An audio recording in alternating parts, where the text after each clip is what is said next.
Hi YouTube, my name is Amanda, and I have been watching YouTube videos for years, but in 2008 I started watching Miscarriage videos, and it was Sasha with her username is Beauty Isn't Everything. At the time I just had my third miscarriage, and it really helped to know that I wasn't alone and that there were people that were willing to talk about miscarriage and try to help others get through miscarriage. Sorry, my dogs. Hey, Sookie, Gates. I have two dogs named Sookie and Gates, as you can tell. They're fighting, playing. Anyway, I just recently had my fourth miscarriage, and it was really hard. It was the hardest one because luckily was watching Sasha. You know, she had on progesterone with her fourth pregnancy, and I lost the first three before 6 weeks, and so I wasn't even able to go to the doctor to like see an ultrasound at the time. And with the fourth one, I did see the baby at 6 weeks. There was a heartbeat, and around 9 weeks I started spotting, just really lightly, but I was in freak out mode because I was like, gosh, not again. And I was on progesterone, and so I went to the emergency room and I had to stop spotting, and they did an ultrasound. I saw the baby, its heart was beating, everything looked really good, except for I had a subchorionic hematoma, which is where part of the placenta detaches from the uterine wall, just a small part of it. But that doesn't typically cause miscarriage. So, but it can obviously cause miscarriage. So, you know, they just told me to stay on the Prometrium and just take it easy, basically. So I went home and did that, and a week later I went to see my doctor, and he was like, oh, you know, it's nothing. Actually, the next day, the day after I went to the ER, because it was at night, so the very next day I went to my doctor, and he was like, oh, you know, he'd never seen anybody miscarry with a subchorionic hematoma, which sounds like a load of BS to me, but anyway, I just trusted him, and he scheduled me for a ultrasound the following week. So it was a week and a few days after the ultrasound I had the ER, and we found no heartbeat.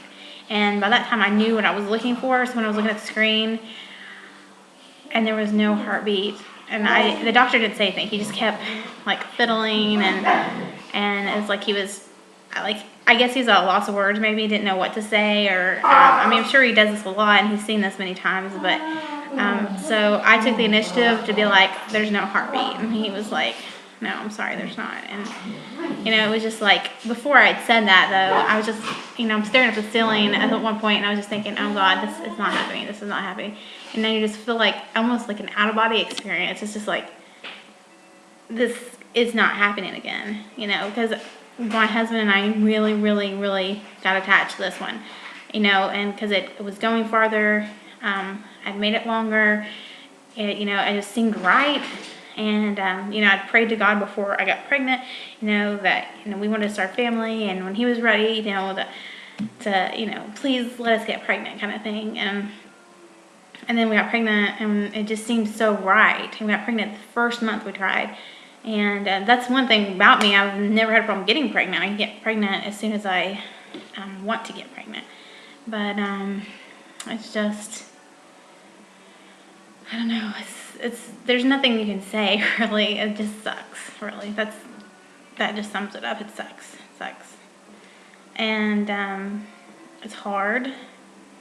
And we, of course, had already told all of our family and friends. And then when you have to turn around and tell them that, oh, I miscarried, or, you know, oh, well, there was no heartbeat, and, you know, it's just something you don't want to have to go through. You know, the first three that I had, you know, we didn't know for long, so we didn't really tell everybody yet, and which was a little bit easier, I guess.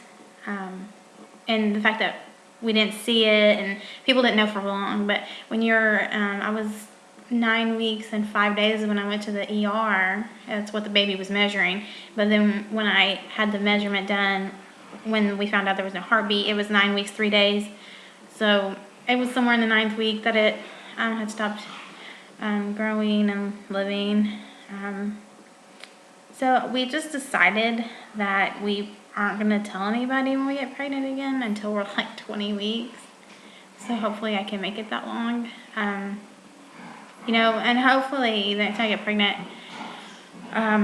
progesterone will help. I mean, I plan on getting back on progesterone and trying that again. And hopefully that the 4th one was just a fluke thing, you know, hopefully, because obviously the progesterone helped. I got farther with the 4th one, but I don't know, hopefully it was just something that just happened.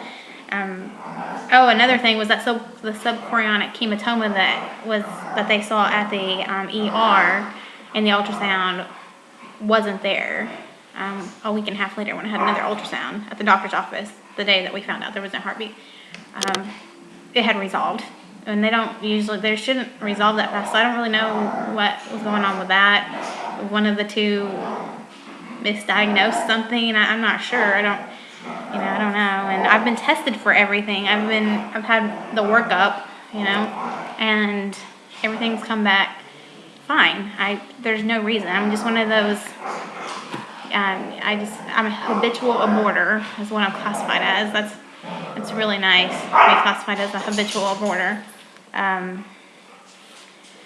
But it's, you know, there's no reason really to their knowledge. I mean, my progesterone levels aren't tested because it's something they have to do. I think they give you a Clomid maybe, and then they have to know exactly when you're ovulating. You come in, you do blood work at different times during your cycle, and that kind of indicates them if you're going to have low progesterone. Otherwise, it's really hard to test for it. Just, I don't know exactly how that works, but they just give you progesterone just in case, and it's not supposed to hurt anything. So I have a lot more to say, but this is my first video, and I was really nervous about making it, but it wasn't that bad. It's really strange talking to a laptop because I'm using my I don't even know what it's called, the camera on the laptop. So yeah, this is my first video, and I plan on making several more, and I might let YouTubers know when I get pregnant. I just have to figure out how to get my Facebook not to link to my YouTube. That way family can't see it.